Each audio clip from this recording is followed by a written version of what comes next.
Like every hero, he had obstacles to overcome. And they said, there's no way this will sell. But the rewards were great.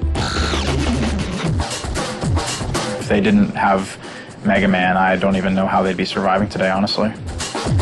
Learn the secrets behind his power. It's about one thing. And it's always about one thing, blasting. It's a huge cast of characters that any kid can enjoy. Everybody loves Mega Man. And meet Inafune, the man behind the Mega.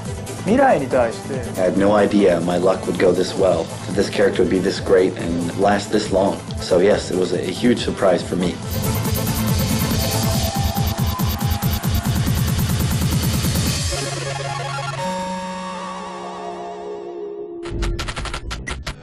In 1984, a Japanese video game company named Capcom hits its stride in the arcade scene with popular hits including 1942 and Gunsmoke. Their success allows them to expand, and a young artist named Keiji Inafune is hired. I've always liked drawing pictures. From a long time ago, I've always wanted to be an illustrator. Just about at the time that I had graduated, video gaming companies were becoming very popular, and they had always wanted young, talented artists. And it was a good chance for me to break out, get into a company, and prove myself. So it just happened to be the right timing for me to be an illustrator. Inafune goes to work on Capcom's newest arcade game. The very, very first project I ever did was an arcade game called Street Fighter. Then after that, when we were doing the project, they said, we're working on a new title for the home consumer division, and we'd like you to participate in that. So it was at that time I joined the Mega Man project. And the hunt for the hero turns personal. A lot of the character design for Mega Man is based upon some of the Japanese cartoons that I saw when I was a child. And when I was making this game, it was kind of like going back to my roots, going back to my childhood when I designed it. It was very fun to design that character. And that character needs a name. Before it was Rockman, it was originally going to be Mighty Kid, or Knuckle Kid, and this is how we were doing the package. So we decided on Rockman. And in the end, it did become the States Mega Man. Actually, it's not a rock like a stone or a pebble. That was not where the name Rockman comes from. It comes from rock and roll. There's also another character named Roll. When I first designed the character, I had rock and roll in mind. That was the back image I was going off of when I designed a lot of the artwork. For me, Rockman, or Mega Man, has always been a game that's been designed with music in mind. Music's always been a very important part of the series. And just like Mega Man, even his creators show weakness. This is Mega Man 1, all the original bosses that I drew with my own two hands. When I look at it now, I think, man, I really wasn't that good, was I? If one of my character designers that work underneath me now were to bring something like that to me, I'd probably take one look and say, no way, this sucks, try again. With the characters and story in place, it's time to rock and roll.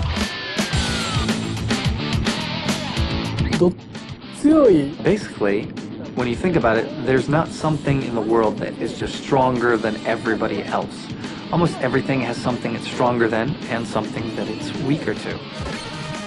Sort of like in scissors, rock, and paper. Scissors will beat paper, but it loses to the rock. Paper will beat the rock, but it loses to the scissors. So that's how the Mega Man weapons work.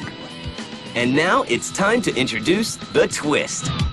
Well, the whole idea behind Mega Man was you defeat one boss, and then you go to the next boss by using the weapon you just gained. They also give players a new kind of freedom. The original Mega Man game was interesting because it was one of the first games that allowed you to choose what level you played first. It was a linear platform game like a lot of other platform games, but you had a lot of freedom up front to choose the path that you wanted to take through the game. With Mega Man, they were giving the player something to look forward to, an element of strategy, which most games back then really didn't have. Once the game is finished, Inafune has to face his own bosses. After we got the game done, we took it over to sales. And we said, look, we got the game done, this is what it's like. And they said, there's no way this will sell. So I was really disappointed, of course. I was like, well, I tried my best, my hardest, really worked hard at it, and it didn't work out. Capcom decides to release the game in Japan in a limited amount. Surprising everyone, the game catches on in Japan. Capcom decides to bring the little robot to America. Before they cross cultures, they make a few changes. And like they say, it's what's on the inside that really counts. It had some of the worst box art in the history of video games. It doesn't look anything near the Mega Man that we see today. The box art for the first Mega Man game in the US was done very quickly. The president of Capcom US said to his marketing guy, you know, we need a cover done tomorrow. And he went out and got a friend of his to do it in like 6 hours. And that's the reason why it turned out so bad. They had some 45-year-old guy with a strange-looking weapon. Despite the cover, word begins to spread. And sales of Mega Man begin to gain momentum. The first Mega Man was indeed a sleeper hit. Word of mouth really caught on with Mega Man. The Mega Man team begins to work on the sequel, but this time with a little extra help. This was an illustration used in a poster which said, we are waiting for everyone's ideas for new enemies. There was a contest in Nintendo Power where kids could create robot monsters for the game. From 2, we had children participating in the R&D of the game. So you really have a game kind of created by children for children. You have that child touch, actually. When the sequel arrives in America in 1989, there's already a captive audience ready to face the evil Dr. Wily. If I were to have to throw out one single Mega Man title that I really liked, I guess it would be Mega Man 2. It was probably the one game where I really felt that I had put in 100% of everything that I was aiming for. Out of all the games I've made, one of the best ones. I really liked it. Capcom, realizing the potential of the game, throws their weight behind the series.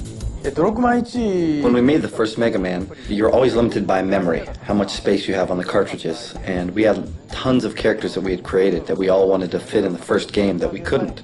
So all the characters that were left over, we decided to put in number 2. A lot of the characters became a lot more bright and colorful. The sprites were a lot prettier in the second one. We were able to do a lot of things that we couldn't do in the first one. The game is popular, selling more copies than the original and ensuring that the Blue Bomber will return. Mega Man and Street Fighter came out around the same time, are responsible for, Capcom. They branded Capcom, they made them a company to be reckoned with. People didn't really know Capcom as a brand until, Mega Man came shooting. With the success of 2 Mega Man games, Capcom rushes to release number 3. When Mega Man 1 and 2 and 3 hit, it was huge. I mean, they kept coming out in progression, like it was, one after the other after the other. Capcom didn't waste any time. They might not have known they had a hit on their hands, but once they did, it was immediate. Mega Man is on a roll, but Capcom's next move will be a frustrating one. In 1991, Nintendo releases the Super Nintendo, an updated version of their aging console system. But one character is nowhere to be seen. I think they continued to do Mega Man games for the NES because, first of all, it was easy to do. It was inexpensive for them to develop additional Mega Man games. All 6 of the Mega Man games for the NES use the same character animation. They have different music, different backgrounds, different enemies, different things to do, but it's basically the same engine. They got it right the first time and they just continued to do it. They didn't want to mess with the formula. Capcom's famous for not messing with a good thing, and at the time Mega Man 2 had done outrageous numbers and 3 did fairly well, and they figured, why mess with a good thing? Yeah, like maybe the decision seems a little weird now. But at the time, the installed base of the Nintendo was outrageous. It was huge. So why wouldn't you want to release a new Nintendo game with, your all-star Mega Man? Mega Man 4 blasts its way onto shelves in 1991. However, many people are beginning to move on to the newer system, leaving the Blue Bomber with a shrinking fan base. Mega Man 5 is released in 1992. And Mega Man 6 hits the shelves a year later with little fanfare. The future looks bleak for the little robot. but in true video game style, he's about to get another life. By 1994, Capcom has quite a bit of experience making games for the Super Nintendo. They know that they will have to do more than just re-release older games on the new system. Mega Man needs a makeover. I guess with every system you have to have some sort of major evolution because graphically you can do so much more. And the cool thing about Mega Man is he didn't go into 3D because you couldn't really quite yet. So instead what Capcom did was just give him a makeover and make him Mega Man X. Using elements of the original series, Capcom's designers add new moves.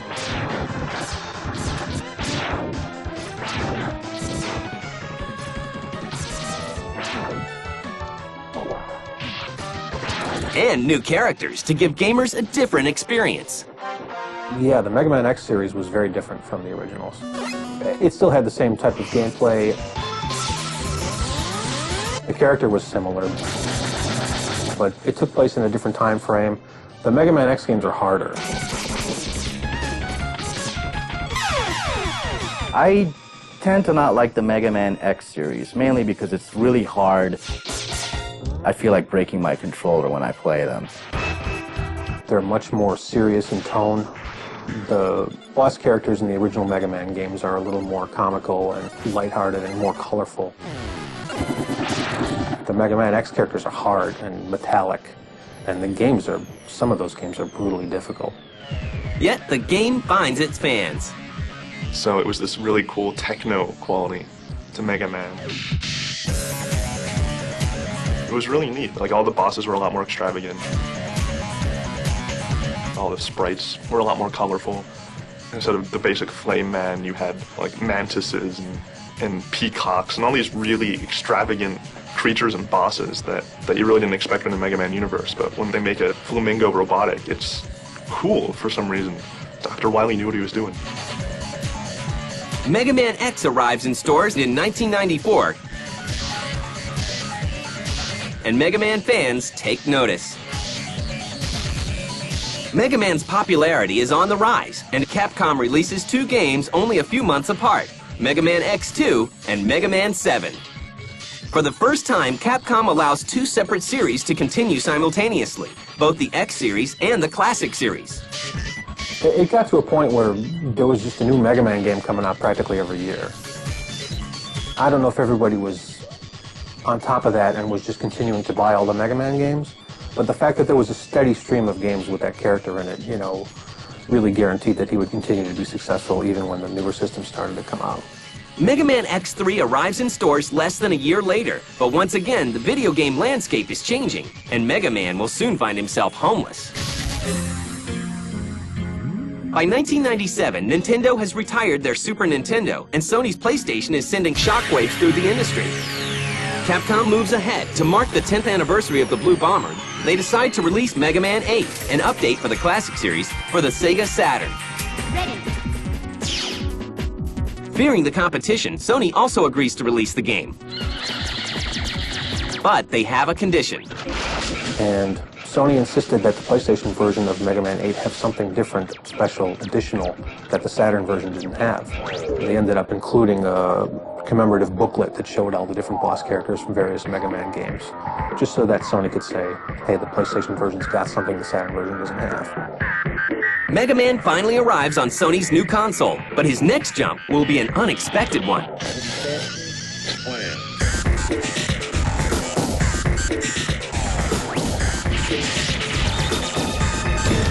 In 1998, Capcom follows up Mega Man's arrival on the PlayStation by agreeing to Sony's demand for a new look at the little robot. Wait a second. Where are you going, Mega Man? That's not the right way. But the overhaul will take some work. The Mega Man series is originally a 2D game, and trying to transform that 2D game into a 3D world. How would Mega Man look as he's jumping in a 3D world? How would he look as he's firing, running, all in this 3D world? So many different animations and movements you have to think about that aren't considered in 2D because they don't exist. I was going to have to say there's one particular trait about the Mega Man Legends series that really stands out. It would have to be that You're on an adventure. I'm okay, Roll. Everything's all right here. Trying to put Rockman in this new 3D world and have him interact with everything in a believable fashion, and still have all the fans think, yes, that is in fact the Mega Man that I'm used to playing as. Trying to keep that image was very difficult. It's a game that utilizes 3D, a really free world where you can go and do anything you really want to. It's not very linear. And with this adventurous world inside the Mega Man Legends series, we figured that there's a lot of different kinds of action, not just destroying an enemy or defeating an enemy.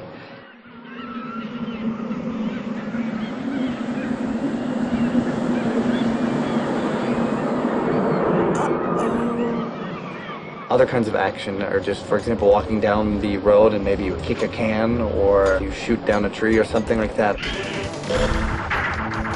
So that alone gave it a lot of freedom and made it a lot more of a huge, whole new world and adventure. I think that's what really makes the Legends series stand out. Mega Man Legends is definitely, I would say, it's the most underrated Mega Man game. I mean, it took Mega Man kicking and screaming into 3D gaming. Unfortunately, many don't agree. The graphics were not state-of-the-art, but they were decent at the time, and still Mega Man fans picked up on. It didn't sell as well as the 2D games, but it was something that at least made Sony happy. It was 3D on their platform. Boy, that new engine sure is something. Completely different from the old one. Following the leap into the third dimension, Capcom begins to look for other video game genres for their star to explore. First, Capcom sets their sights on the popular world of strategy gaming with the Mega Man Battle Network series. Actually, there was two things that were kind of problematic about Battle Network #1. First of all, there was never a game of its type before. There was no pattern to follow, no rough idea to go upon. If there was any type game, it was never really successful. They all failed. So to blend an action game, along with the kind of fun you get from the Pokemon game, to blend those two elements together, just the right amount of balance to make the game fun, yet new and fresh, that was very difficult. The combat system in the Mega Man Battle Network games is very different from what you see in a traditional Mega Man game. It's really an interesting variation from the type of gameplay that Mega Man is known for. But Capcom returns to the classic Mega Man style with the release of Mega Man Zero. Going back to that style of gameplay, it's a lot easier to understand what you have to do when you go into a game like that cold and you just pick up the controller for the first time. You run to the right and you beat guys up. You shoot, you jump on platforms. People are comfortable with that.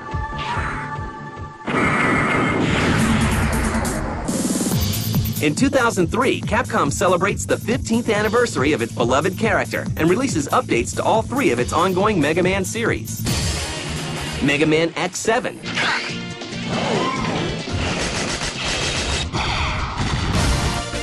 Mega Man Network Transmission, and Mega Man 02. After 15 years as one of the most revered game characters, he shows no signs of slowing. But Mega Man is Capcom's biggest selling game series of all time. Mr. Mega Man is a very appealing character. He's got just the right amount of zip and power. There are so many different Mega Mans that you're always going to find one that appeals to you. Mega Man's still around today is because he's one of the staples of gaming history. They're going to keep making them damn things until he dies. I don't know. He is what they live on still. There are so many games and so many fans of Mega Man that he's never going to die. I'm sure they're going to continue to do a lot more and a lot better Mega Man games. He's here to stay.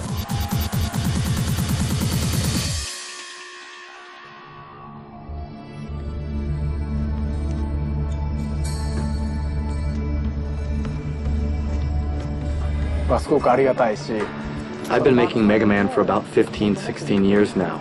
That's a long time, but I still haven't had enough of him. He's a great character. I've always loved him, and I want to continue to keep making games with him in it. There's no reason to stop if you've got something good on your hands. As you can see, I have a lot of different sketchbooks here, and this isn't all of them.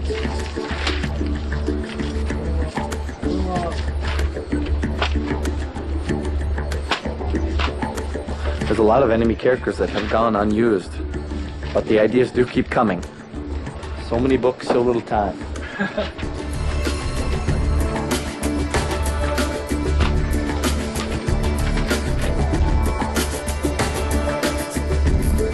The person who probably taught me the most in the gaming industry about what it's like to make a game would probably have to be the Blue Bomber himself, Mega Man. He really is a large part of my life.